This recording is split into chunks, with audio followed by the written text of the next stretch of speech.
घुसपैठ के मुद्दे को बताइए, कैसे हैंडल करिएगा? प्रधानमंत्री ने साफ कर दिया है घुसपैठ सबसे बड़ा मुद्दा रहेगा इस बार बंगाल में। बोलिए। प्रधानमंत्री जी और भारतीय जनता पार्टी की खासियत है, एक ही मुद्दे को बार बार कैसे इनकेस करना है वो महारत हासिल रखते हैं। लेकिन बंगाल की जनता भी बहुत राजनीतिक रूप से और बंगीय जनमानस बहुत जागरूक है।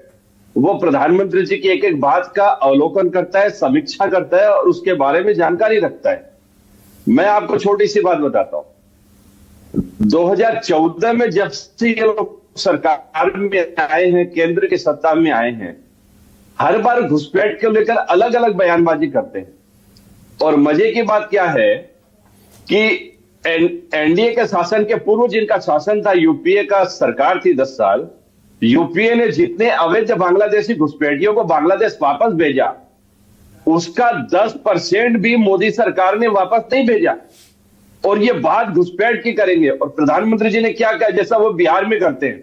बिहार विधानसभा चुनाव के समय बिहार में बहुत सारी शुगर मिलें, चीनी की मिलें जो है बंद है।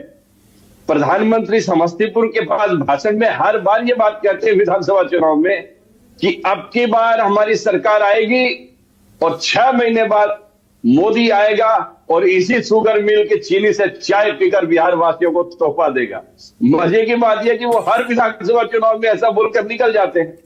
हमारे लोग यहाँ देखते हैं प्रधानमंत्री जी क्या कर रहे हैं, इन्होंने दिल्ली में क्या वादे। संजय भाई एक सेकंड, ऐसा लग रहा है लेकिन आपके लिए अभी चीजें ठीक नहीं हो रही हैं।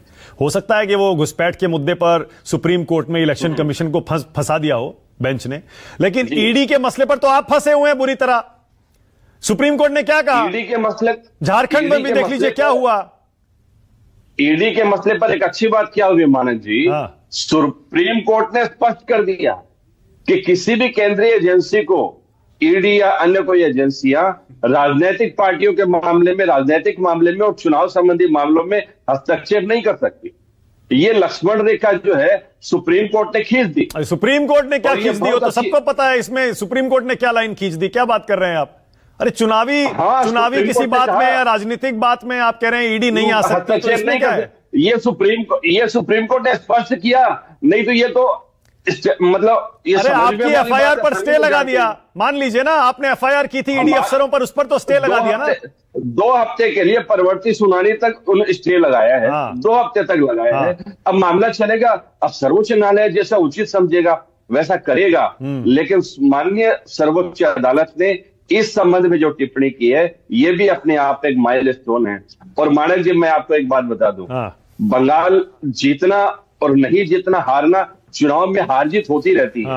आज हमारी तो कल आपकी बारी है, यही गणतंत्र का नियम है। अरे भाई लेकिन इनको देखिए, महाराष्ट्र से जनता पार्टी, इनका विजय रथ तो देखिए कहां से कहां आ रहा है। 2024 के बाद देखिए क्या क्या जीत के आ रहे हैं। महाराष्ट्र भी जीत गए। अब महाराष्ट्र में इनकी सरकार है, राज्य में इनकी सरकार है, वहां एक नगर निगम का चुनाव जीतना, और वो भी इतनी कम मार्जिन से, और वो भी विपक्षी पार्टियों को तोड़कर 2, 3, 4 टुकड़ों में करके जो खेला हुआ है, इस खेल के संबंध में आप भी जानते हैं मानक जी और हम भी जानते हैं। एक नगर निगम नहीं है भाई, 29 नगर पालिकाओं में से शायद 24-25 जीते हैं ये।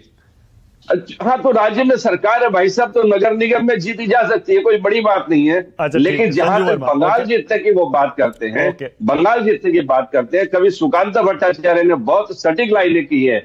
बांग्लार माटी दुर्जय घाटी बुझनिक दुर्वृत्त। ये प्रधानमंत्री जी को, भाजपा नेतृत्व को, अरे हिंदी में बता दीजिए। संजू वर्मा को नहीं आती है बांग्ला, हमें भी नहीं आती है किसी को।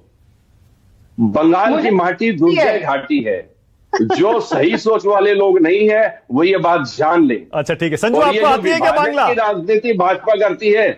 ये जो विभाजन की राजनीति भाजपा करती है। संजू वर्मा आपको बांग्ला आती है क्या? चालों को बढ़िया से समझती है। संजू आपको बांग्ला आती है क्या?